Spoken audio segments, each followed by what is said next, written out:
Muy buenas tardes a todas las personas que se encuentran hoy aquí nuevamente, el lunes con las artes. Es un gusto para el Departamento de Artes Visuales y Estética de la Facultad de Artes Integradas de la Universidad del Valle contar con la presencia de nuestro querido profesor José Catán. El profe José Catán es fotógrafo y realizador audiovisual. Desde el 2005, profesor contratista de fotografía en el Departamento de Artes Visuales y Estética de la Universidad del Valle y desde el 2009 en la Universidad Javeriana, en la Facultad de Creación y Hábitat, hace parte del Departamento de Arte, Arquitectura y Diseño en la carrera de Artes Visuales. Interesado en la versatilidad de la fotografía y sus múltiples campos de trabajo, ha experimentado y transitado por diversos géneros, pero su fortaleza se manifiesta en la fotografía viajera, motivado por su fascinación por la diversidad cultural y social del ser humano. Entre sus inquietudes personales se destaca también el estudio de la historia y desarrollo tecnológico de la fotografía y la experimentación con técnicas de intervención y manipulación de la imagen, tanto tradicionales como digitales, así como la exploración y recuperación de la memoria fotográfica en archivos familiares y personales, así como en archivos públicos. Profe, bienvenido a este espacio. Es un gusto para nosotros contar contigo hoy y que vengas a hablarnos de algo tan fascinante que además te cruza a ti en lo personal. Entonces, quiero darte la palabra y que comencemos a conversar. Bueno, muchas gracias, Sandra. Sí, lo que nos trae hoy aquí es la presentación de un libro. Es un libro sobre naturalismo, apoyado por la Universidad Javeriana. Y es un libro que me fue encomendado por mi hermano, quien falleció hace año y medio. Para hablar del libro, primero tengo que contextualizar un poco sobre los dos personajes que aborda el libro. El primero de ellos es Frank Chapman. Frank Chapman era un ornitólogo, en paréntesis, ornitólogos son los que estudian las aves, cierro paréntesis, autodidacta.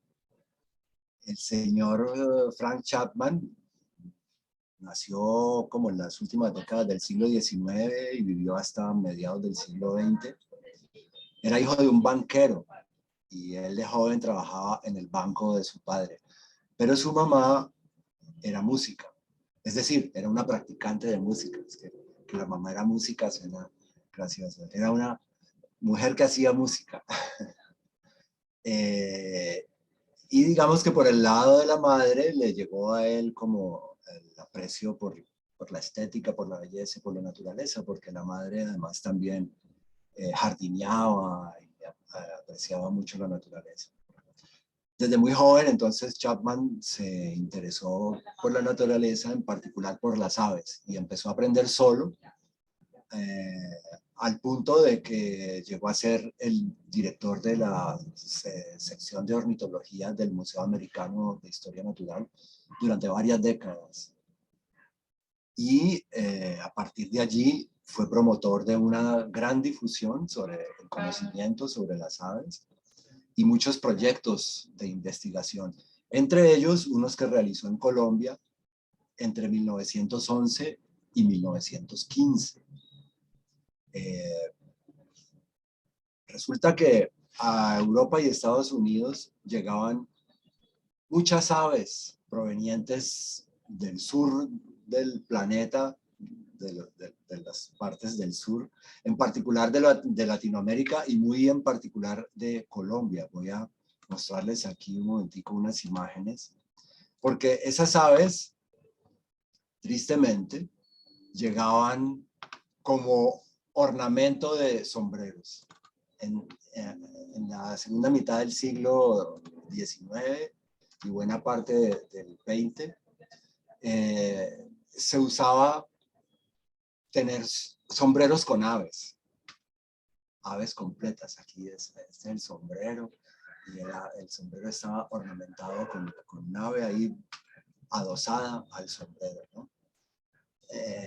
Es algo a la vez cruel y difícil de entender, en nuestros tiempos y en nuestro momento, pero cuando uno revisa estos asuntos históricos, uno tiene que tratar de pensar como se pensaba en el momento. No podemos entender los fenómenos del pasado con el conocimiento y las ideas del presente, ¿no? A finales del siglo XIX la naturaleza parecía muy abundante, no parecía que se fuera a acabar, nadie hablaba de ecología, no se entendía todavía todas esas interrelaciones entre las diferentes especies y plantas, ¿no? Entonces se cortaban árboles, se cazaban animales, y no era tan dramático aparentemente el asunto. Claro, eso generó todo lo que estamos viviendo ahora, ¿no? Pero en su momento pues no había una conciencia. No sé, y a mí esta imagen me parece maravillosa, es cruel y es dura, difícil de entender, pero como imagen es maravillosa, ¿no? El perfil de esta mujer con el perfil del ave, además parece viva, parece que anidara en la cabeza de la mujer, ¿sí? Pero no, la pobrecita está disecada y pegada en el sombrero de esta dama de sociedad, para que ella luzca glamorosa en las reuniones sociales. Llegaban entonces millones de ejemplares de aves, como dije hace un momento, la gran mayoría de Colombia. Las exportaban bajo el nombre de Bogotá Skins, como las pieles de Bogotá. Llegaban a los sombrereros las ponían en sus sombreros y las damas las lucían. Los biólogos y los ornitólogos entonces miraban esa gran cantidad de aves, esa infinidad de especies y de ejemplares que llegaban de allá. Y pues empezaron a entender la riqueza que había por acá en nuestros trópicos. Y eso empezó a generarles la inquietud de desarrollar proyectos de investigación. Entre ellos entonces el Museo de Historia Natural de Nueva York, el Museo Americano de Historia Natural de Nueva York, a través de Frank Chapman, dio inicio a una serie de expediciones en Sudamérica para ver esa versatilidad de aves y tratar de resolver algunas preguntas. Frank Chapman en particular tenía unas inquietudes muy específicas que tenían que ver con desarrollos evolutivos y presencia de aves en sitios con condiciones similares, pero que se habían formado en momentos distintos o con distancias entre ellos, ¿sí? Los biólogos necesitan colectar ejemplares. Es también algo difícil de entender, es una parte extraña del proceso. Ellos venían a hacer esas expediciones y necesitaban cazar las aves. Entonces estos biólogos llegaban con sus escopetas a capturar aves para llevarlas a las colecciones y allá en las colecciones adelantar todos los estudios necesarios para entender su comportamiento, su ecología, su desarrollo, todo eso. Cabría la pregunta de que, pues, si llegaban tantas aves allá, ¿para qué venir a cazar más si allá ya había bastantes, ¿no? Las que llegaban para el comercio de los sombreros no eran útiles para los biólogos. Primero, porque no estaban bien preparadas con las condiciones con las que es preparado un ejemplar de colección. Segundo, porque no llevaban datos. Un ejemplar sin datos no sirve para nada. Los datos son muchos: lugar preciso de colección, coordenadas específicas, altitud, hora, locación, en fin. Ellos necesitaban entonces colectar. Parece cruel, pero realmente el impacto de las colecciones que hacen los ornitólogos es muy bajo frente a la depredación de los cazadores que comercian con aves silvestres, frente a la transformación y los daños a los hábitats por la agricultura, por la ganadería, por la minería. El verdadero daño se produce es allí. El impacto de las colecciones de los ornitólogos realmente es mínimo. Entonces, entre 1911 y 1915, Frank Chapman organizó un equipo de trabajo con varios practicantes, colectores y preparadores de ejemplares, y hicieron 8 expediciones en total en Colombia. Chapman solo estuvo presente en 2 de ellas, pero pues él era el coordinador, el que organizaba los equipos y el que determinaba pues los lugares y las condiciones y lo que se buscaba. En fin, él era el coordinador de ellos, ¿sí? Pero es importante entender que fue un trabajo de equipo. En ese equipo participó también un ilustrador, que hace parte también del libro que vamos a presentar, que era el señor Luis Agassiz Fuertes, que era un ilustrador de aves, uno de los ilustradores de aves más importantes del mundo, sino el que más, con una técnica muy precisa y una sensibilidad muy grande también. Él estuvo con Chapman en las 2 expediciones, pero él trabajó con Chapman en muchas otras expediciones, en muchos otros lugares. Entonces, brevemente, ese es el señor Frank Chapman. El segundo protagonista del libro se llamaba Gustavo Catán y era mi hermano. Gustavo era biólogo, él sí había hecho su carrera de biología y maestrías y doctorados y postdoctorados y recontradoctorados y todos los estudios posibles, y era un científico muy importante en nuestro país. Era uno de los científicos más citados en textos científicos. Afortunadamente en vida alcanzó a recibir muchos homenajes de las universidades, de la gobernación, de conciencias, porque realmente el aporte de él al conocimiento de la ecología, en particular de las aves, también fue inmenso. Infortunadamente, hace unos 3 años le detectaron una horrible enfermedad que se llama ELA. Es una enfermedad que va dejando paralizada a la gente, va quitando la movilidad poco a poco, y al final ya no pueden ni respirar y terminan postrados en una cama con respiradores. Es una enfermedad muy cruel. Y él demostró una fortaleza impresionante y luchó contra esa enfermedad por todos los medios posibles. Pero pues perdió esa batalla y hace 1 año y medio partió de este mundo. Gustavo estaba muy interesado en el trabajo de Frank Chapman. Él desde hacía mucho tiempo había empezado a revisar las expediciones de Frank Chapman, a recorrer los lugares por los que él había estado y hacer estudios comparativos que había en 1911, que hay ahora. Y él había echado a andar un gran proyecto que quedó en manos de otras personas y sigue andando, y de hecho creo que ya lo están terminando, para replicar las expediciones de Chapman en Colombia. Eso tenía el apoyo de National Geographic y de varias universidades en Colombia y del Instituto Humboldt. Él alcanzó a mover la primera expedición, ya no pudo ir, él ya no podía pararse. Yo estuve un par de días en esa primera expedición, en el río Toche, en el Tolima. Pero luego, pues, él falleció y las expediciones las continuaron pues, otras personas de la Universidad de los Andes y la Universidad Nacional y del Instituto Humboldt. Eso ha tenido mucha difusión. Hay unos documentales muy bonitos en YouTube.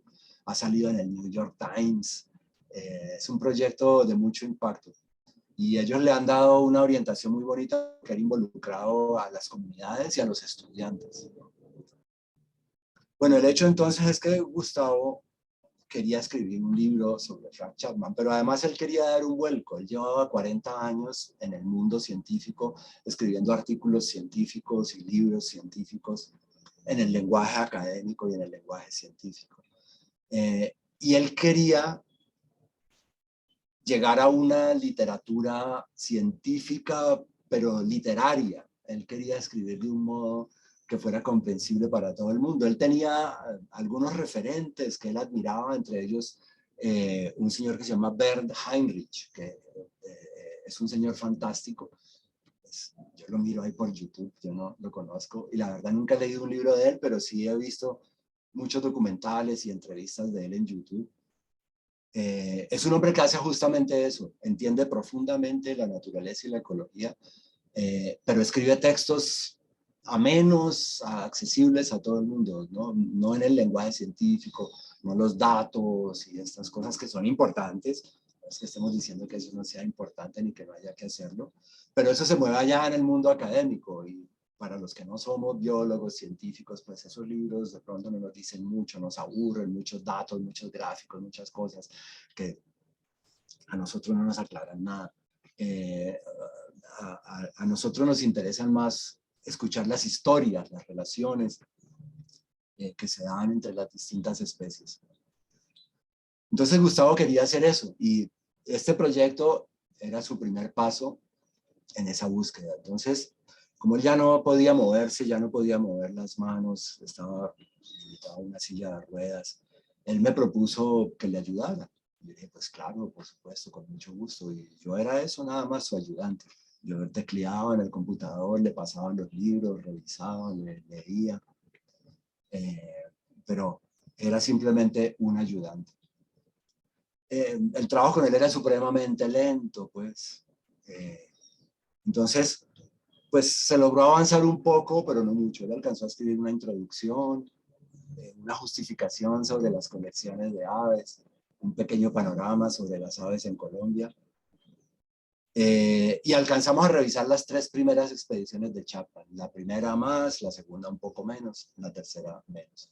Pero eso que él alcanzó a escribir, pues se incluyó en el libro. Luego él tuvo una caída, fue al hospital, estábamos en plena pandemia, no podíamos irlo a visitar ni nada. Iban a conectar y él dijo que no, decidió que no quería vivir conectado. Y entre las cosas que le dijo a su esposa, mi cuñada, fue decirle a José que termine el libro. Y cuando ella me dijo eso, pues, y yo cómo voy a terminar el libro que iba a hacer Gustavo. Pero bueno, yo decidí aceptar el reto y afrontarlo. Pero pues por supuesto yo no iba a hacer el mismo libro que iba a hacer Gustavo, no tenía el conocimiento, porque no se trataba solamente como de relatar las expediciones de Chapman, digamos, había muchos insumos, pero el insumo principal era un libro que editó el Museo Americano cuando Chapman terminó sus expediciones, donde él relata cada expedición y hace los listados de aves y todas las vicisitudes de los viajes, ¿no? Entonces no se trataba simplemente como de traducir ese libro, sino que Gustavo iba poniendo sus comentarios y sus actualizaciones respecto a lo que Chapman describía en su libro. Entonces, pues yo no tengo ni la formación ni el conocimiento para hacer eso. Entonces yo decidí primero hacer un libro más visual, yo soy fotógrafo, entonces no, pues va a ser un libro más ilustrado y menos texto, y decidí incluir a Gustavo en el libro. Entonces lo convertí en un homenaje a los dos, a Frank Chapman y a Gustavo Cattal. Pero yo lo considero un libro de naturalismo. Yo lo que quiero promover es el naturalismo. El verdadero propósito del libro es ir incentivando el naturalismo en la población en general, porque pues naturalistas hay algunos, y la mayoría de ellos, si no todos, pues son biólogos. No es algo común en otras personas. Digamos, hay mucha fiebre ahora por la ornitología y hay clubes de observadores de aves y hay gente que sale todos los fines de semana y han editado libros de aves, pero son catálogos, son muy bellos, tampoco estoy diciendo nada contra esos libros, pero son como catálogos. Hay unos que son muy completos, las aves de Colombia, y entonces los organizan por regiones, la Amazonia, la Orinoquia, los Andes, el Pacífico, ¿verdad? Y eso está muy bien, eso es importante. Pero detrás de toda esta fiebre por la ornitología, también hay algo un poco, no sé si la palabra sea riesgosa, pero algo un poco esnovista, algo un poco es como la fiebre de ir a contar cuántas aves vio y chulear en una lista.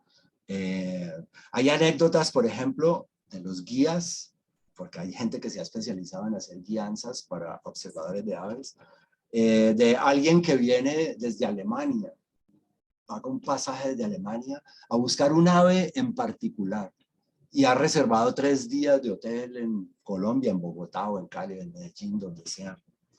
Y sale con el guía y tienen la fortuna de que el primer día ve el ave que buscaba y entonces se va, cancela los otros 2 días de hotel y se va, como ya, yo venía a ver a veces la de esa ave, ya la chuleé, le tomé la foto, listo, me voy. Pues yo no entiendo cómo, si yo tengo 3 días y he reservado y he pagado un pasaje, pues los otros 2 días miro otras aves, conozco otros lugares. Así. Pero bueno, eso se ha vuelto una cosa así. Pero pues yo no lo condeno, simplemente lo comento y pues él tendrá sus motivos, sus razones también, cada quien vive la vida y la entiende a su manera.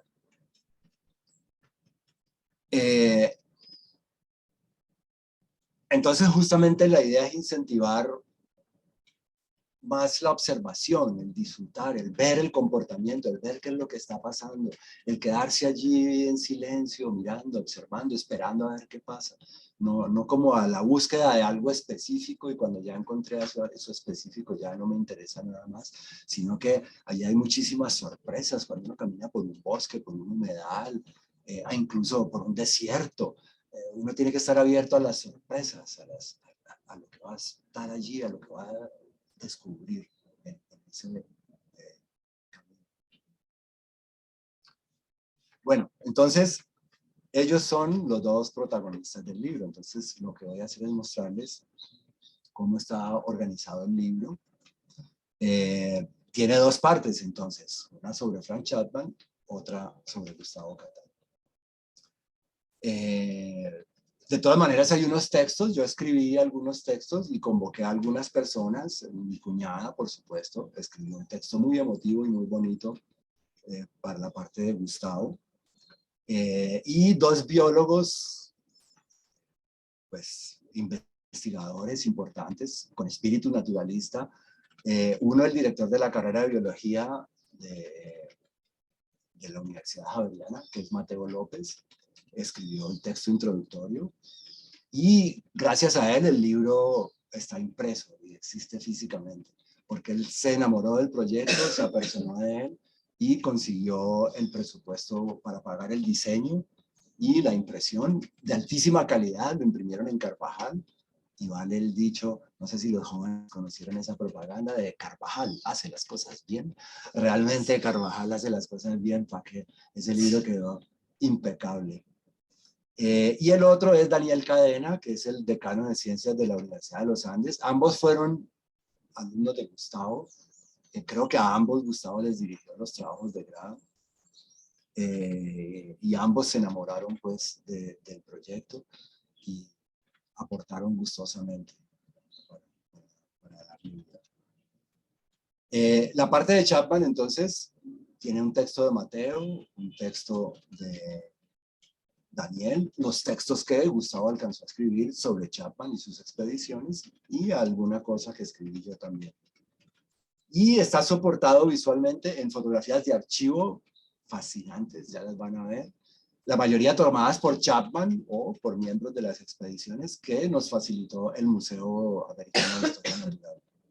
Y las ilustraciones, algunas pues por supuesto, de Luis Agassi Fuertes. Visualmente esa parte es hermosísima. Esas fotos por supuesto eran todas en blanco y negro. Y uno de los mayores méritos de Carvajal, que hace las cosas bien, es que ese blanco y negro quedó impecable. Pocas veces, por no decir que nunca, he visto unas fotos en blanco y negro también impresas en nuestro país. Es difícil imprimir bien el blanco y negro. Y la segunda parte, la parte de Gustavo, pues tiene el texto de Carolina y algunas otras cosas que escribí yo también. Y aparte de las libretas de campo de Gustavo, porque en el camino para meterme en el espíritu de Gustavo, pues yo fui a esculcar su oficina. Lo primero que ocurrió es que me di cuenta de que no tenía ninguna foto de Gustavo, nunca le tomaba fotos. Yo lo acompañaba en algunas salidas, hacíamos fotos del lugar, de las aves que capturaban, de los animalitos, pero nunca le hacía fotos a él, no tenía fotos de él. Entonces me fui a su oficina, a esculcar su oficina y a descubrirlo a él en su oficina, y por eso el libro se llama Retrato en ausencia. Es un retrato de alguien que ya no puede estar frente a la cámara. ¿Cómo lo podemos representar entonces con sus objetos, con sus trabajos? Y lo mismo Frank Chapman, pues él tampoco está presente ya. Entonces es un retrato en ausencia de estos dos personajes. Y entre las cosas que descubrí allí en la oficina de Gustavo fueron sus libretas de campo. No que no las conociera, yo las conociera. De hecho, él siempre me impulsaba para que llevara una libreta. Cuando yo lo visitaba y le decía, ve, es que vi una ave, tenía el pico amarillo y era como medianita. y él me decía, a ver, tenía unas manchitas en la sala, ay, no me acuerdo, ¿por qué no apuntas? Es que tenés que llevar siempre una libreta de campo, y yo, sí, la libreta. Pero es que yo ando con equipo de fotografía, cámaras y lentes, entonces la libreta, pues usualmente tengo una por ahí, pero la verdad nunca la saco, muy rara vez, de pronto para apuntar alguna dirección, alguna cosa así, no tengo la disciplina del biólogo de tomar todos los datos juiciosamente. Yo tomo fotos, cuando se me va la foto, me da piedra, pero no tomo datos. Entonces, él siempre me insistía, la libretica, hombre, la libretica.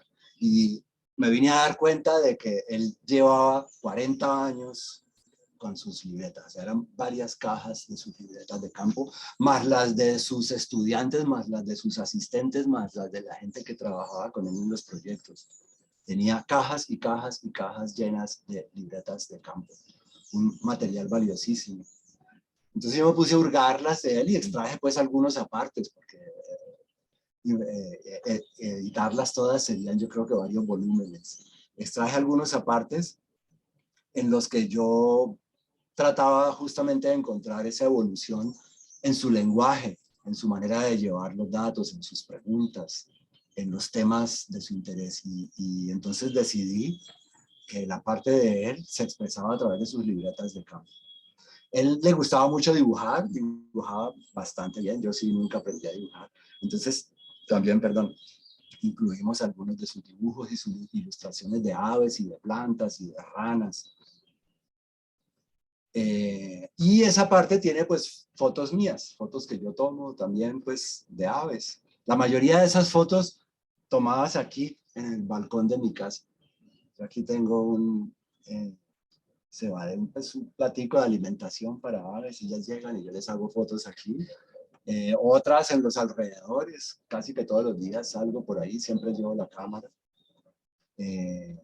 Algunas eran fotos de archivo de las salidas que había hecho con él y adquirieron un valor muy grande ahora para esta publicación, como una de una rana que ahora vamos a ver, que ya está prácticamente declarada extinta. Bueno, entonces, creo que lo mejor es mostrarles. El siguiente agradecimiento importantísimo es para la gente que hizo el diseño. Bueno, aquí debo contar también algo.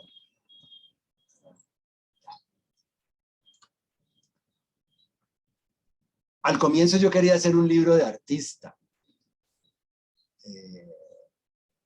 El primer aliado que encontré entonces fue un colega artista, que es César García, más conocido en el mundo de las artes como Coco, que es un experto en artes gráficas, grabado y serigrafía y todas estas técnicas de impresión gráfica. Y la idea era hacer el libro a punta de grabados y serigrafías. Y empezamos a botar corriente con eso. Pero había dos problemas. La verdad, eso salía supremamente costoso y por ese medio no podíamos aspirar a hacer más de 100 ejemplares y eso ya era una proeza. Porque no sé si ustedes conocen, el grabado y la serigrafía son procesos artesanales, manuales, las cosas se hacen a mano, lentamente, no hay una máquina que vaya escupiendo hojas impresas, no. Cada grabado hay que entintar la plancha, pasarla por el tórcolo, cada serigrafía hay que pasarla por la seda, cada tinta hay que pasarla. Eso es un trabajo supremamente lento y muy costoso. Entonces, pues finalmente desistimos de esa idea y entonces empecé a buscar otros aliados y el aliado final fue una empresa editorial y de diseño caleña que se llama El Bando Creativo, dirigida por el señor Roberto Caro.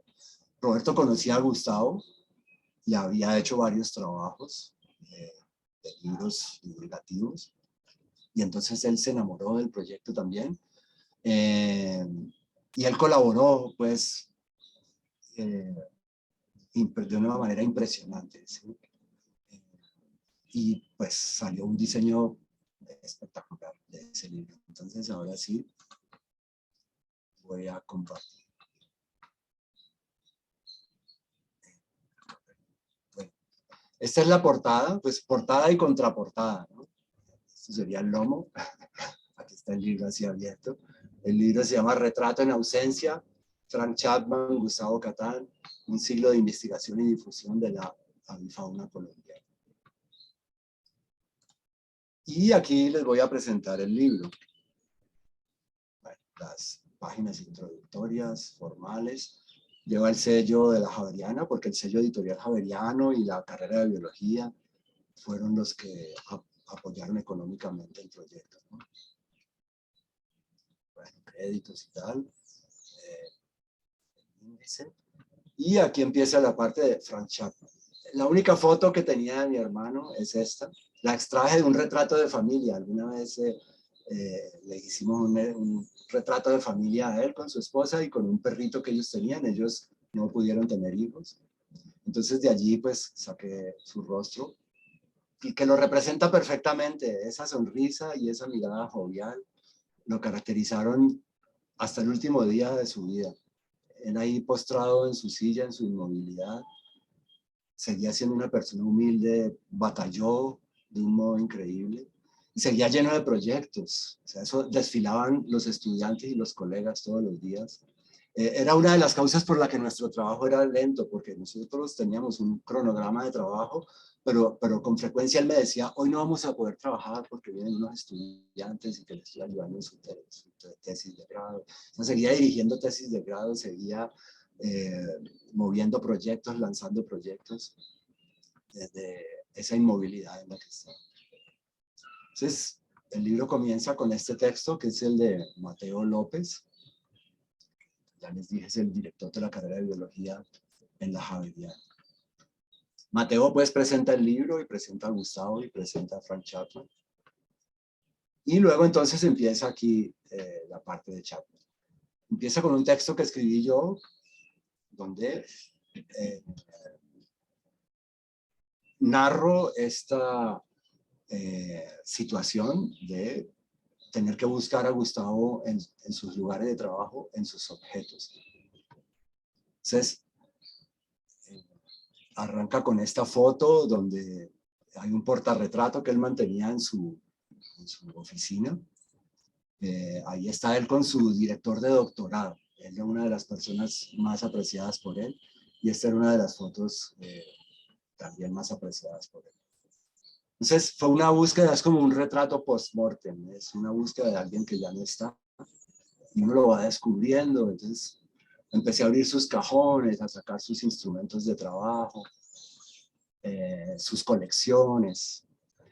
A él lo conocen como ornitólogo y la mayoría de la gente piensa que él era solamente ornitólogo, y sí, él era uno de los grandes expertos en aves en este país, pero él era mucho más que eso, él era un ecologista, él era experto en ecología, y él estudiaba también invertebrados, reptiles, insectos, mariposas. Él tenía proyectos en todas las áreas de la biología. Y en todas sacaba adelante proyectos, en todas sacaba adelante tesis con sus estudiantes. Vienen aquí entonces los textos que él alcanzó a escribir, la introducción que él había hecho para el libro, y aquí aparece un primer retrato de Frank Chapman, ya en su edad adulta, porque luego lo vemos por allá más joven, y las fotografías extraídas del archivo de Frank Chapman, que repito, se publican gracias a la cortesía del Museo Americano de Historia Natural. A Gustavo lo conocían en el museo, por supuesto. Allá le habían abierto a él las puertas para que hurgaran en los archivos de Chapman, en las colecciones de aves. Entonces, pues la verdad, no fue nada difícil que el museo nos dijera, por supuesto, todo lo que necesito. No tuvieron pues sin ningún problema la autorización para usar las fotos que quisiéramos, y nos las mandaron en alta resolución. Aquí estamos viendo un PDF, pues, si en algún momento tienen la oportunidad de ver el libro impreso, se dan cuenta de que Carvajal realmente hace las cosas bien. Y van aquí también las ilustraciones de Agassi Fuertes, que son fantásticas, con sus anotaciones. Nosotros privilegiamos sobre todo como los bocetos en campo. no tanto los cuadros terminados, que son fabulosos, sino que nos interesaba justamente es como todo ese trajín de la expedición, lo que se hace y lo que se consigue durante la expedición. Después los biólogos van a sus oficinas y organizan sus colecciones y ya es un trabajo distinto, ya es un trabajo de análisis, de tomar datos, de archivo, de cuidado. El trabajo en campo es el trabajo allí en la tensión, en el frío, en estar mojado y embarrado. ¿Sí? Hay que hacer también énfasis de eso, todos hablamos de eso en los textos, lo difícil que era hacer expediciones a comienzos del siglo XX. Era a lomo de mula, era en canoas por los ríos, lo poquito que se podía en la incipiente red férrea, cargaban una cantidad impresionante de cajas con materiales que ellos necesitaban, el formol y los alcoholes y todos los algodones, todas las cosas que necesitan para preparar los ejemplares, las escopetas y las balas, todas las cosas, más lo que iban acopiando en cada estación. Cada estación, el equipaje crecía en varias cajas con los ejemplares que iban obteniendo. Entonces, era absolutamente aparatoso. Requerían mucho apoyo, ellos contrataban aquí pues mucha gente, campesinos, indígenas, cargueros, arrieros, que les llevaban en las mulas todo ese equipaje. Ahora vamos a ver unas fotos de las mulas enterradas y todo eso. Esto es un ejemplo de los ejemplares de colección con sus respectivas etiquetas y tal. Me pasa lo mismo que con la foto aquella de la señora del sombrero, ¿no? Es cruel, hay algo cruel en esa imagen, esos animales se sacrificaron para meterlos a un cajón al servicio de la ciencia, pero esta imagen me parece fabulosa también, es como todo lo que representa, ¿no? Bueno, las ilustraciones de Fuertes son fantásticas en nivel de detalle, pero Fuertes trabajaba sobre los animales capturados también, ¿no? Y él tenía una técnica para montarlos muy bien y poder replicar los detalles con tanta precisión. Porque así pues al vuelo de que allá pasó el pajarito, a ver cómo es que eran las plumas, no, pues así no funciona. Ahora tenemos la fotografía, digamos desde mediados del siglo XX, pues las expediciones empezaron a incorporar más fotógrafos y menos ilustradores, ¿no? Y las fotografías hacen posible que no sea necesario sacrificar tantos animales, y las fotografías tienen esa connotación de ser fieles a la realidad, o sea que después se pueden hacer ilustraciones o sacar detalles a partir de una fotografía, no hay necesidad pues, de sacrificar al animal, pero en estos tiempos había que sacrificar a los animales. Los biólogos ahora capturan animales y no los sacrifican, sino que los marcan o les ponen sensores, ¿sí? Y a partir de esas marcas y de esos sensores los pueden seguir estudiando, ¿no? Entonces ya cada vez se sacrifican menos animales. Aquí vemos a Chapman en alguno de esos caminos, con el caballo enterrado hasta el barro. Este es un mapa que representa todas las expediciones que ellos alcanzaron a hacer entre 1911 y 1915. Fueron 8 expediciones en total, de sur a norte, de este a oeste. Pues tampoco absolutamente todo el territorio nacional, pues porque eso sí les hubiera tomado varias décadas, yo creo. Pero sí sitios emblemáticos, sitios específicos y sobre todo de donde Chapman tenía puestas sus inquietudes como investigador. Aquí entonces está la parte que alcanzó a escribir Gustavo sobre la primera expedición con sus comentarios y sus actualizaciones. A él le gustaba mucho las cartas de Agassiz Fuertes. Agassiz Fuertes, además de hacer sus ilustraciones y hacer juiciosamente su trabajo para la expedición, casi que a diario le escribía cartas a su esposa y describía minuciosamente lo que había pasado y las ilustraba con dibujitos. A Gustavo le encantaban y lo inspiraban mucho esas cartas, entonces pues aquí puse unita nomás porque de eso ya hay ediciones pues que ha hecho el Museo Americano. Fotografías de la época entonces tomadas por Frank Chapman. El bosque de San Antonio, por la carretera al mar. La primera expedición fue por el Pacífico, ellos llegaron a Buenaventura, vinieron por la vía férrea hasta lo que ahora es Cisneros y de ahí para allá Lomo de Mula hasta el Valle del Cauca. Y una estación muy importante fue el bosque de San Antonio, no sé si lo ubican, antes del Saladito, cuando uno va por la carretera del mar, al lado izquierdo, se ve una antena, eso era una antena repetidora de televisión, ahora hay antenas allí pues de celulares y estas cosas modernas. Eso era una zona de fincas y allí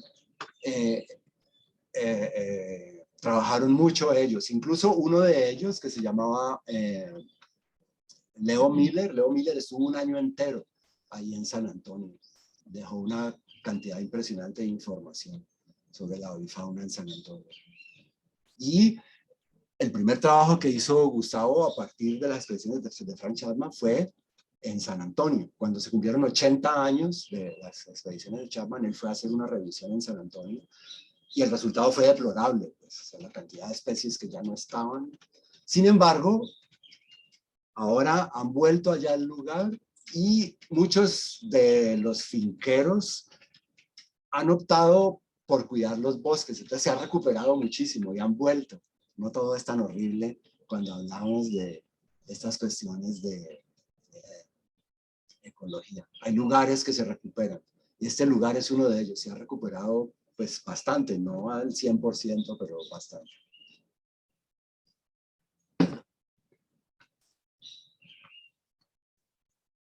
Bueno, este es el lugar donde ellos se quedaban allí en San Antonio. Esto es la entrada a Cali en 1911. Él la describe en el libro. Él dice que a Cali se entraba por un puente entre 4 grandes ceibas y afortunadamente dejó la foto. Y esa es otra foto de Cali, fantástica. Yo no he podido entender muy bien. Es que es muy difícil imaginárselo porque cualquier parte del oeste donde uno se pare, lo que ve ahora es edificios, la Avenida Colombia. Pero yo supongo que esto era el Charco del Burro, que aquí en la Tertulia, allá se ve el centro, ¿no? Esto debe ser Normandía, yo no estoy muy seguro, yo no sé muy bien, pero para mí es de las imágenes más hermosas de ese archivo. Cali desde el oeste, así figura, en el archivo simplemente dice eso, Cali desde el oeste, mayo de 1911. Esto también yo creo que es la carrera cuarta, allá son los farallones, esas calles empedradas, el río Cali.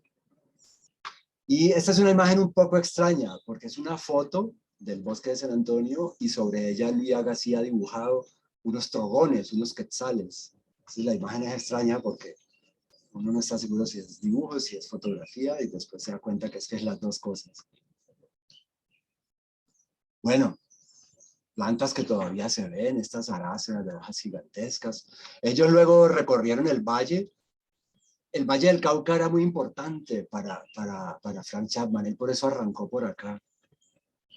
Y la familia Eder lo hospedó en la hacienda de la Manuelita y lo hospedó en un lugar que ellos tenían también en la cordillera central que se llamaba Miraflores. Esta era la hacienda de la Manuelita. Bueno, segunda expedición hacia el sur, hacia Popayán, Munchique, en fin, más ilustraciones de Fuerte, más fotos. En la tercera expedición atravesaron la cordillera central, entonces esto ya es cordillera central. Los vapores en los que viajaban por el río Cauca,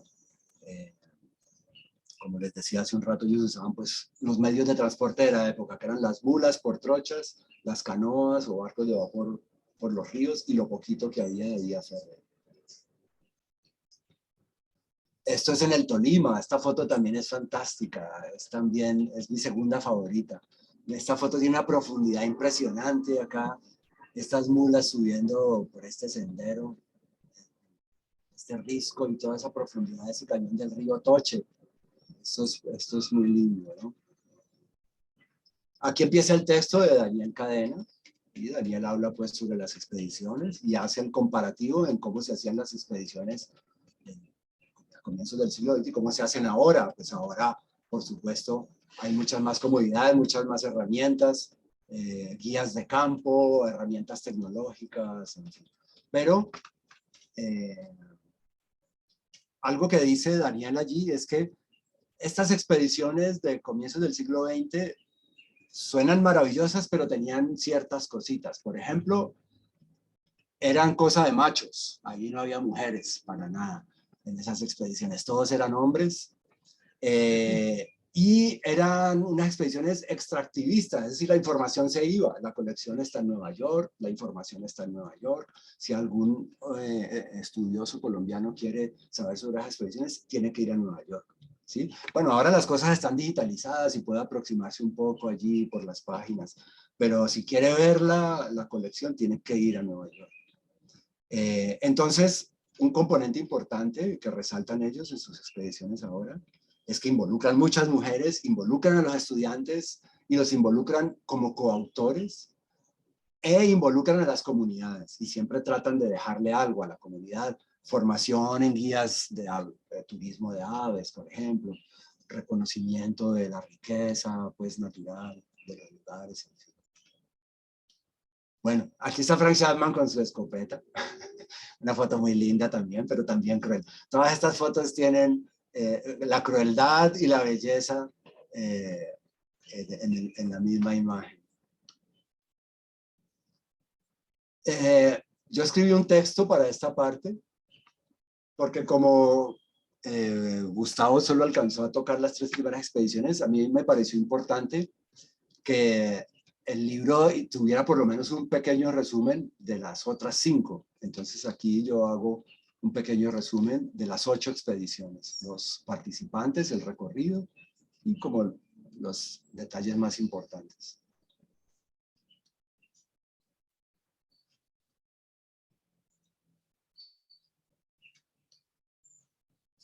Y trato de extraer del libro de Chapman pues lo más esencial de los resultados de las expediciones, ¿no? Por ejemplo, que en esas expediciones describieron 22 especies y 115 subespecies nuevas.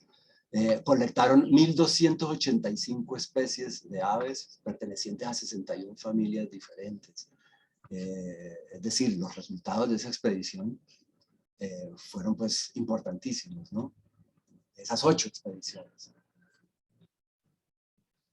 Y aquí termino con un texto donde hago una pequeña reflexión a partir de la palabra ilustración. Entonces, ilustración se refiere a la representación gráfica, pero ilustración se refiere también al conocimiento.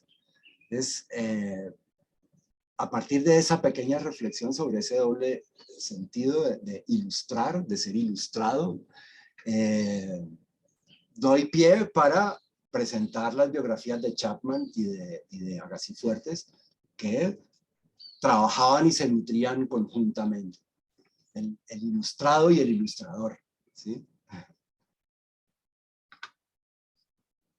Y entonces, pues, una pequeña biografía de cada uno, de Frank Chapman y de Agassi Fuertes. Y luego viene entonces ya la sección de Gustavo, la segunda parte del libro.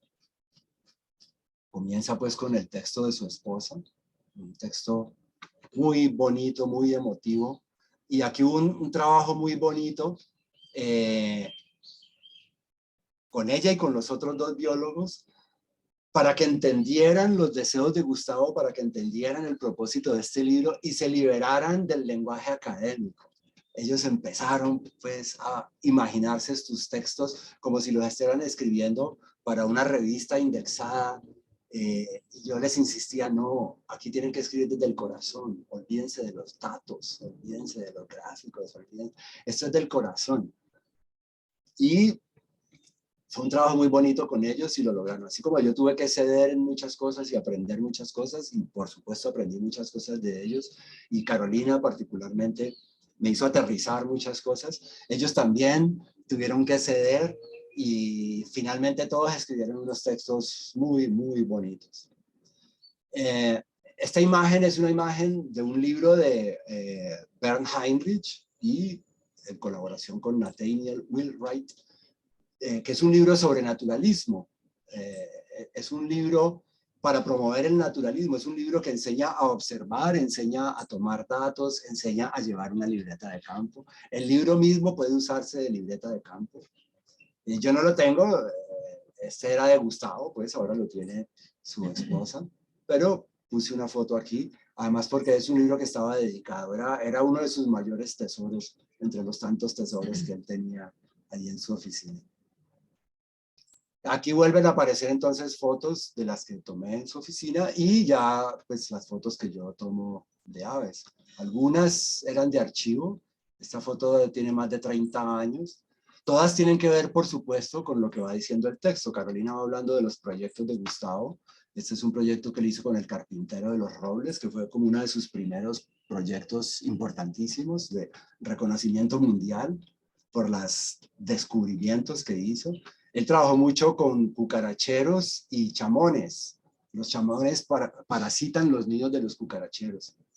Entonces, como parte del proyecto, él hacía nidos para que llegaran los cucaracheros y estudiar cómo eran todas esas dinámicas, esos procesos. Él me enseñó eso, ¿no? Hay distintos tipos de nidos. Este es uno muy sencillo, hecho en un tarugo de guadua. Este lo hice yo y lo puse aquí en el garaje. Esta foto es tomada aquí en el garaje de mi casa. Hubo 2 camadas de cucaracheros, no han vuelto, pero en esas 2 camadas hice pues un montón de fotografías. Entonces, no hay que irse a Chiribiquete, ni al Amazonas, ni a Borneo, ni a Madagascar. Ahí en la puerta de la casa uno puede también practicar el naturalismo y obtener imágenes de la naturaleza. Claro que rico si uno pudiera irse para Madagascar, pues, pero como pues, es un sueño que probablemente nunca se cumplirá. Bueno, resulta que a muchos de esos nidos llegaban periquitos también, entonces él empezó otro proyecto con periquitos y se lo entregó a un estudiante. Usted, vea, ahí tiene su tesis de grado, hágale usted por allá. Él era así, venga, hágale.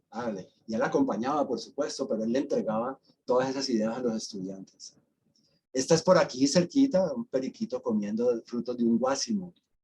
Pero todas estas fotos son aquí en los alrededores de mi casa. Esto sí es en Ucumarí. Ucumarí es una reserva en la Cordillera Central, cerca de Pereira, donde él trabajó durante 8 o 10 años con una fundación que tuvo con su esposa que se llamaba Ecoandino. Y entre las cosas que había allá, estaba esa rana que les comenté hace un rato. Entonces, estas son fotos de archivo. Estas fotos son diapositivas de hace más de 30 años, que las tenía ahí guardaditas, las digitalicé. Esto extraño que se ve aquí es la postura de ese sapo, que se llama Atelopus quimbaya. Él pone los huevitos como en un saco en el río. Y por ahí pasan mucho los transeúntes y las mulas. Entonces, eso parece haber tenido mucho que ver con su extinción, porque los huevos, pues, son pisoteados allí. Y esta es la ranita. Esta también era una foto de archivo que terminó adquiriendo mucho valor ahora para esta publicación. Alguna vez les ayudé a hacer un libro de aves, de mariposas. Entonces aquí, pues, mi cuñada está hablando de todo eso, ¿no? Pues, el naturalista, el maestro, los objetos, la filosofía. Él últimamente estudiaba mucho como la filosofía de la ecología y estaba estudiando mucho a Aristóteles. Y mi cuñada le había regalado este bustico de Aristóteles.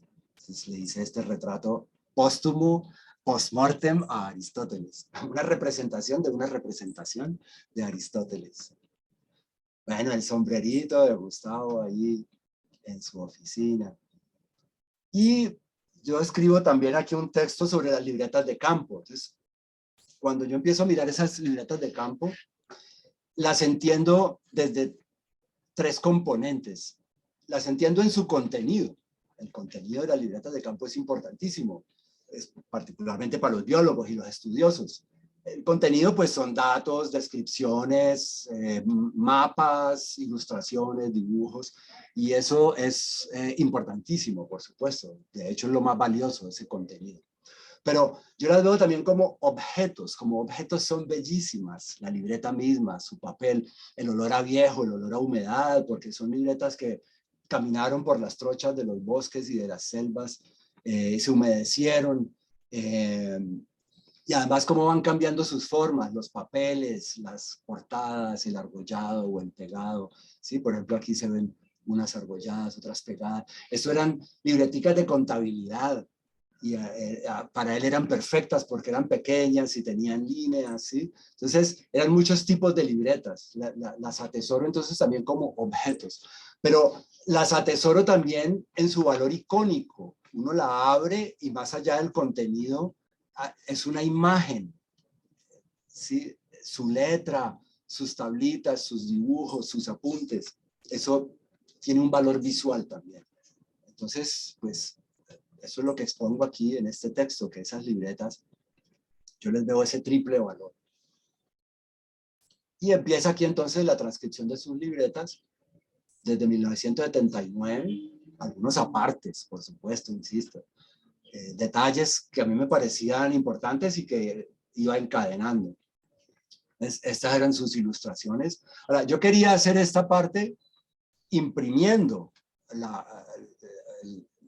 la imagen de la libreta, pero entre los aportes que me hizo Roberto Caro es que eso no es legible. Por muy bonita letra que tuviera mi hermano, eso es pesado para leer. Entonces, él me puso en la tarea de transcribirlas, pero de todas maneras dejamos aquí la imagen de la hoja, de donde viene lo que está transcrito aquí en el texto.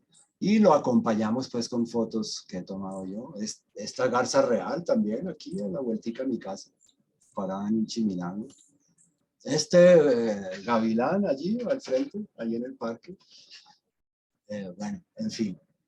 Entonces, las primeras libretas eran sobre todo como listados de aves, apuntes, pero luego ese lenguaje va cambiando y ya él va exponiendo sus reflexiones, sus ideas, y eso es lo que yo trato de ir mostrando aquí, cómo van evolucionando. En 1980, está Mirla aquí parada en el balcón de mi casa. En fin, dibujos de él, sus libretas y los extractos. Todas estas fotos de cucaracheros aquí en el garaje, los cucaracheros traían alimentos para sus crías y entonces aquí cómo él iba tomando datos juiciosamente todos los días cuando él estaba en este proyecto.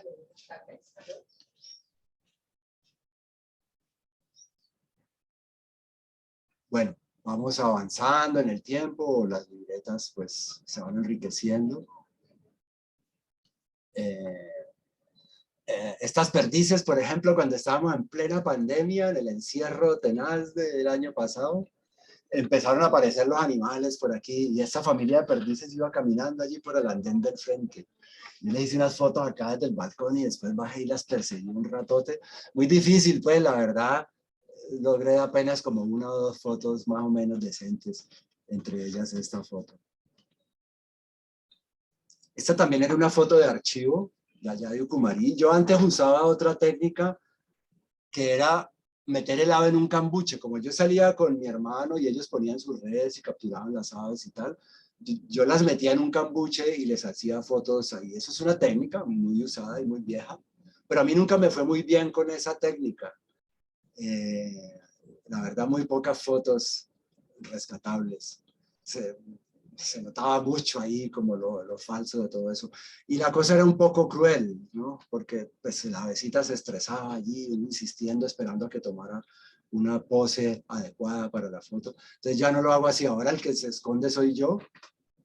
Yo lo que hago es que ahí en el comedero pongo banano y ahí tengo una rama y yo pongo una tela negra aquí que tiene un rotico. Instalo un flash, combino luz ambiente y flash y yo me escondo acá atrás. Cuando llegan las aves, las fotografío a través del rotico de la tela. Y bueno, cuando salgo a caminar, pues sí, allí en el lugar donde están.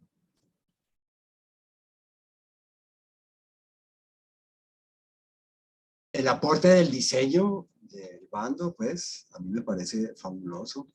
La importancia que se le dio a las imágenes, la importancia que se le dio a las ilustraciones y a las libretas de campo de Gustavo. Creo que cumplen pues con el propósito de que el libro sea más visual, de que el libro sea para degustarlo, sí, leer también, pero no son lecturas densas ni pesadas.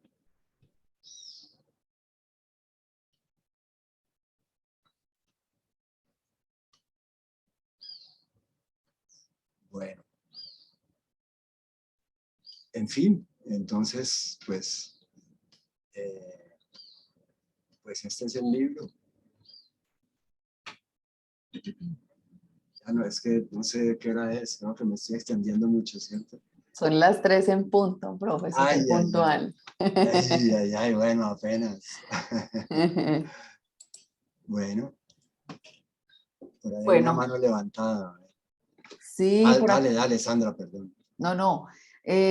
Profe, pues primero voy a abrir este espacio para conversar con la gente. Por aquí Martina Azcárate, pues quiere hablar. Antes de ello, quiero felicitarte por este trabajo Gracias. realmente, pues tan dedicado, tan amoroso, partiendo de la convicción, también de un reto que me parece tremendo, ¿cierto? Como un encargo afectivo que ronda tu historia personal, ¿sí? Y que de alguna manera te lleva, pues, como a producir una serie de cruces y aprendizajes, porque si bien es cierto que estabas acompañado en tu entorno familiar por tu hermano científico, lo que tiene para contar un artista sobre esa experiencia es completamente distinta y la propuesta de hay que hablar desde el corazón me parece que es una frase muy profunda, muy hermosa, porque en el mundo y en ese código científico, pues uno está permanentemente hablando para una comunidad muy pequeña y cuando realmente la invitación o la convocatoria es hablar desde el corazón, es hablar para la gente, ¿cierto? Para que todos sientan que además el territorio y lo que comporta el territorio les pertenece. Y esa es la manera, ¿sí? En que uno le entrega la oportunidad a los otros también de emparentarse con ese conocimiento y de emparentarse con esa experiencia de la naturaleza misma. Hoy que tenemos una sociedad tan diferente que se ha transformado, que incluso vemos cómo se ha transformado esta misma ciudad y este país a través de las fotografías que nos mostrabas hoy. Ahora sí voy a darle la voz a Martín Azcárate. Puedes activar el micrófono si quieres, Martín, para que puedas conversar y por el chat también pueden participar. Listo, muchas gracias y buenas tardes, profe. Buenas tardes a todos.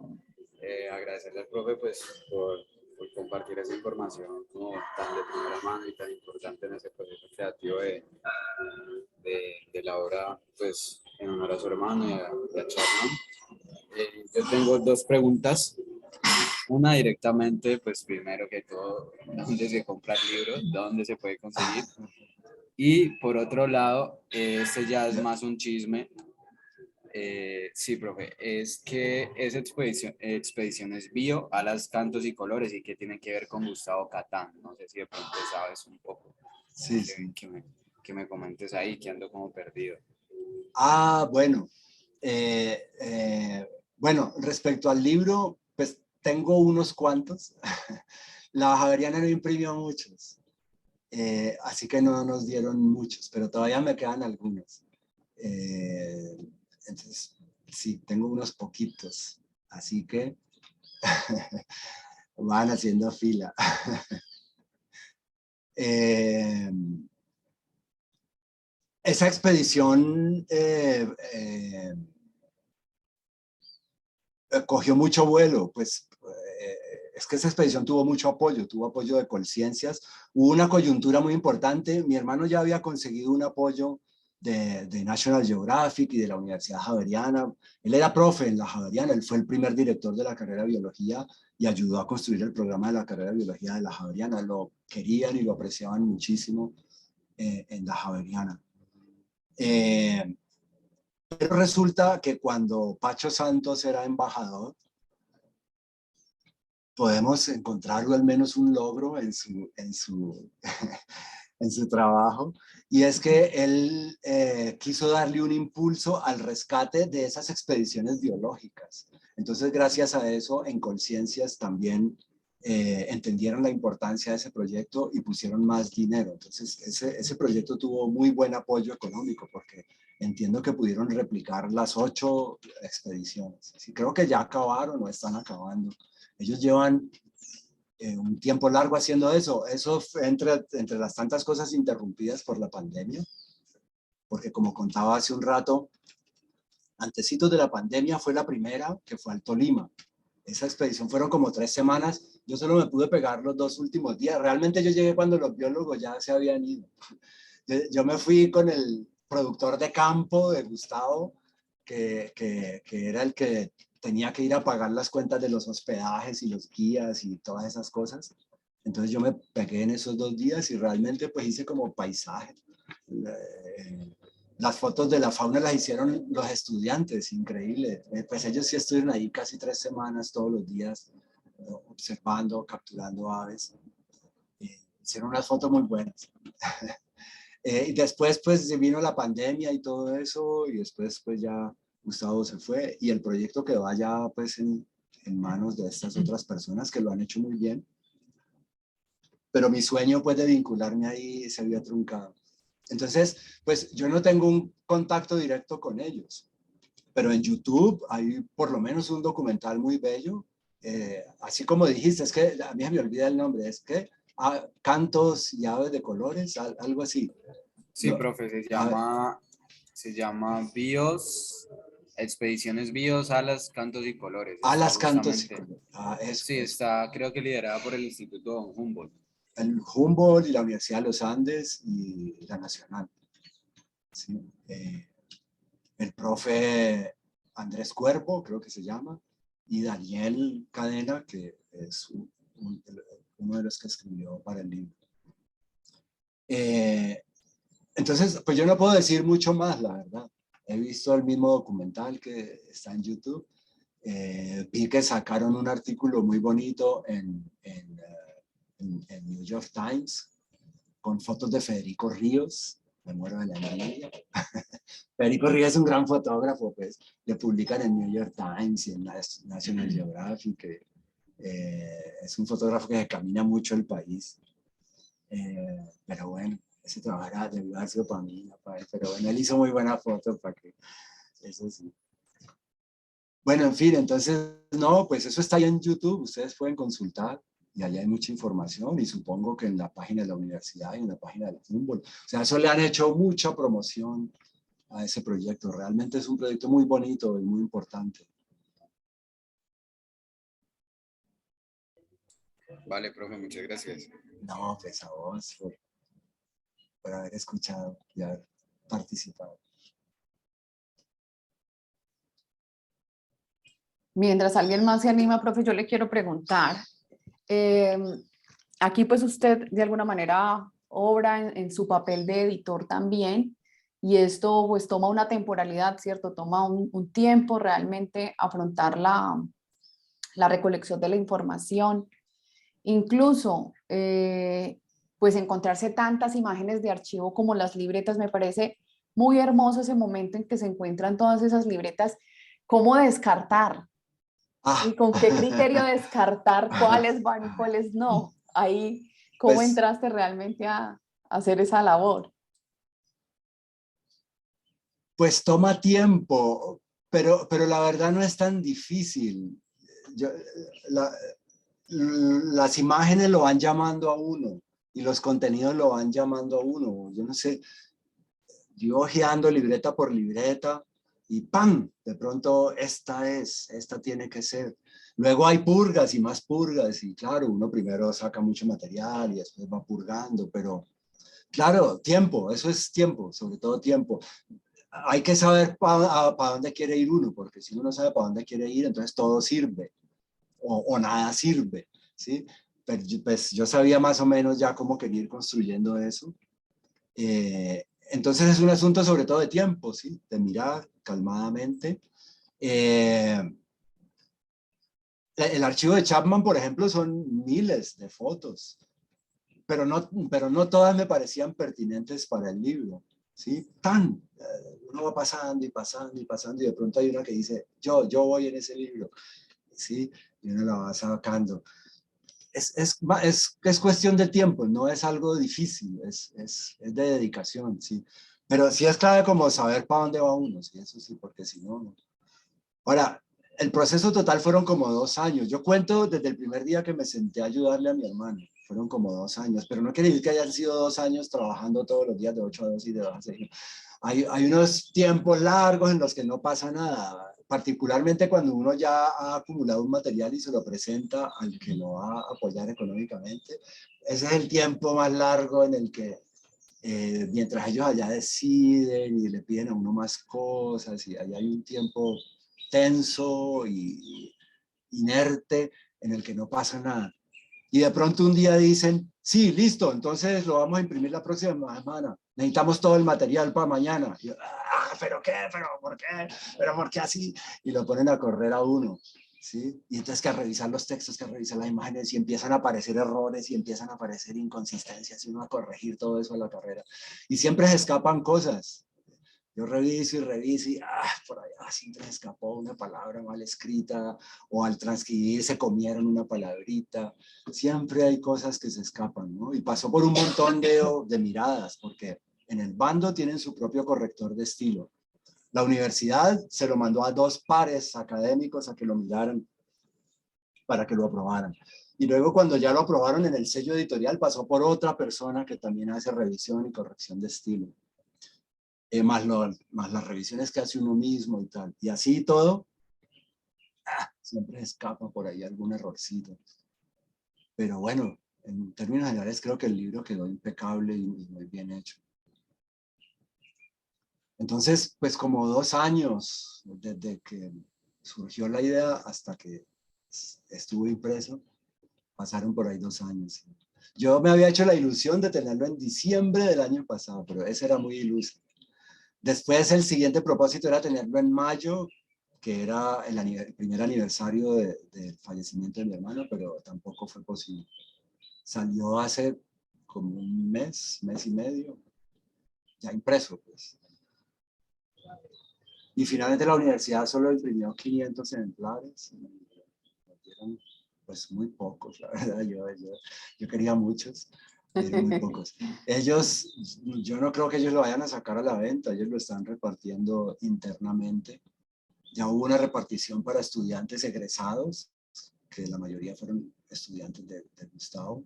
Se fueron todos felices con su librito. Yo tengo unos cuantos, muy poquitos. Así que me escriben por allá. Para que reclamen su ejemplar. Y me imagino que también pues van a las bibliotecas, ¿no? Que luego los pueden consultar en biblioteca. ¿Qué sabes Sí, de eso? de hecho el Banco de la República adquirió 2 y van a Ajá. estar, pues supongo que en la del Banco y en la del Centenario, no sé dónde lo van a dejar. En Javeriana supongo que quedará uno. Voy a hablar con Mateo para que mande uno a la Universidad del Valle. Creo que él, sí, me parece que él dijo que iba a mandar a la universidad, no me acuerdo. Voy a preguntarles Bien. a las universidades, por lo menos, y a la Sí. biblioteca departamental, ¿no? Sí, porque mira que me he encontrado varios estudiantes de artes visuales interesados realmente en esa reflexión por los pájaros y por este territorio alrededor de justamente los pájaros. Y pues no es una gratuidad que nuestro país realmente se destaque por ese recurso natural. Te quería preguntar, profe, pues aquí hay un diálogo muy interesante entre ese mundo muy científico y tú que de alguna manera representas este mundo más de la poética de la imagen, ¿cierto? ¿Qué es lo que tiene para aprender el artista de ese mundo científico y qué será lo que el científico tiene por aprender del artista? No, todos tenemos que aprender de todos, eso sí es importante. Y ese vínculo entre ciencia y arte es muy importante. Ahora, pero yo quiero hacer una aclaración. Yo realmente no me considero un artista, yo no soy un artista. A mí siempre me dan coscorrones allá en la universidad cuando digo esto, pero yo realmente no soy un artista, yo no tengo formación de artista y yo no puedo decir que yo haga obra artística. Puede que algunos trabajos que haya hecho pasen como, pero soy un fotógrafo. Pero digamos que sí hay una sensibilidad por la imagen. Sí, yo estoy seguro que si hubiera sido un artista habría hecho un libro muy distinto. Ahora, yo lo intenté, yo quise que fuera un libro de artista, pero así no lo hubiera apoyado la universidad, por ejemplo, porque eso ya sonaba como demasiado personal. Ahí ya hubiera tenido que buscar otro tipo de canales. Y tendría que haber dado un vuelco muy grande. Por eso me había aliado con alguien que sí es un artista, que era Coco, ¿sí? Para que me ayudara a pensar la imagen de otro modo, no el registro fotográfico. Yo soy un fotógrafo, yo hago registros fotográficos. Sí, pues trato de ponerle un sentimiento, una poesía, sí, pero pues no es propiamente arte, no. Pero de todas maneras sí es el vínculo entre el mundo sensible y el mundo científico. No quiere decir que el mundo científico no sea sensible. Un científico insensible pues los hay por montones, ¿no? Pues produce información y punto, pero incluso se vuelven crueles como el señor Patarroyo matando monitos para tratar de hacer una vacuna que nunca le ha funcionado, ¿no? Raya con la crueldad y con lo macabro, con, ¿cómo se llamaba? El Mengele, los de Hitler, que experimentaban con los judíos y con... puede llegar a ser horrible un científico, era un científico, era un científico, ¿no? Y podía tener sus sustentos científicos y todo, pero la ciencia no puede sobrepasar esos bordes, ¿no? Entonces, pues los buenos científicos tienen que ser sensibles también. Y el artista de alguna manera también tiene que tener un método. O sea, yo veo el trabajo de Oscar Muñoz, el trabajo de Rosenberg Sandoval, el trabajo de los artistas que pues medio conozco y que puedo ver cómo trabajan, y son, pues parecen científicos, es decir, el rigor, el método, la investigación, la justificación de todos los materiales, la representación, todo, no es porque sí, ¿sí? Entonces yo pienso que la ciencia y el arte no son tan lejanas, digamos, lo que los aleja es el resultado, porque el artista no tiene que demostrar nada. Lo que hace el artista no tiene que comprobarse, no tiene que haber un procedimiento que se pueda replicar y comprobar. Y es personal. Mientras lo que hace el científico tiene que ser comprobable, replicable, demostrable, y se puede rebatir, porque el proceso de la ciencia es ese, ¿no?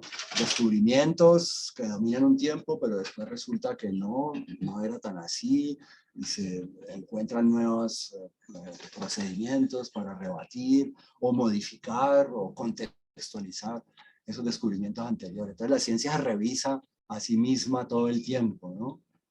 Y el científico tiene que estar abierto a eso, y un científico tiene que sentarse y decir lo que yo descubrí es así, punto, ¿no? Era cierto en cierto contexto, pero después resultó que no, porque la vida cambió, el planeta cambió. En cambio, la obra de arte, pues, es una expresión muy personal, ¿no? Pero en los procedimientos, yo creo que no es tan distinto. Y de hecho, desde hace mucho tiempo, artistas y científicos trabajan de la mano. Artistas con biólogos, artistas con ingenieros electrónicos, con arquitectos, porque el producto final, la obra, necesita de la construcción, de los circuitos, el código genético, en fin. Entonces también es una búsqueda como hacia eso, ¿no? Como acerquémonos. Lo estamos practicando un poco con unos amigos desde abril de este año. Un amigo biólogo que está haciendo su doctorado con insectos. Creó un club de observadores de naturaleza. Y el club comenzó, y al comienzo, él lo lanzó como algo muy abierto, pero al comienzo la mayoría eran pues así, todos doctores y tal. Yo me metí desde el comienzo y empecé a moverles un poquito el piso y a decirles, bueno, combinemos las cosas, porque al comienzo había unas reuniones y había unos invitados, hoy vamos a hablar de hongos, hoy vamos a hablar de abejas, y entonces allá los doctores empezaban a hablar en sus términos y la taxonomía y todas esas cosas, y nosotros nos quedamos como, bueno, qué chévere, pero pues bueno, sí, escuché hablar a unos expertos de abejas, pero me quedé en las mismas, como, ¿no? Entonces, también ha sido muy bonito, porque el grupo ha ido dando un vuelco en ese sentido, y ahora estamos sintonizados en que hay que acercar la ciencia, digamos, a la ciudadanía no experta. Trato de usar eso de la gente del común, porque pues, del común todos somos comunes, ¿sí? Lo que pasa es que hay unos que saben más de unas cosas y hay otros que saben de otras, ¿sí? Y el asunto es cómo logramos entendernos, porque hay unos que saben mucho de algunas cosas y entonces están allá como en su círculo de expertos y no saben comunicarle a los demás. Y los demás, pues no es que seamos brutos, es que pues nosotros sabemos de otras cosas. Yo los corcho a ellos en fotografía y ellos me corchan a mí en taxonomía y en genética. Entonces, pues nivelémonos y aprendamos juntos, enseñémonos los unos a los otros. Bueno, profe, pues muchísimas gracias por este espacio tan maravilloso. Conocimos hoy de Gustavo, tuvimos la oportunidad de Sí. conocer cómo se da justamente ese diálogo entre un hacedor de imágenes fotográficas. Sí, es más linda esa palabra, ¿cierto? Sí, No connota todo ese otro peso. Y cómo se filia realmente con ese mundo científico y se convierte en un lenguaje para la gente, o sea, para que todos podamos tener acceso a esa información y disfrutarla. Me imagino que muchos aquí pues te conocen o si quieres que dejemos el correo electrónico para que te escriban los que están interesados en el libro.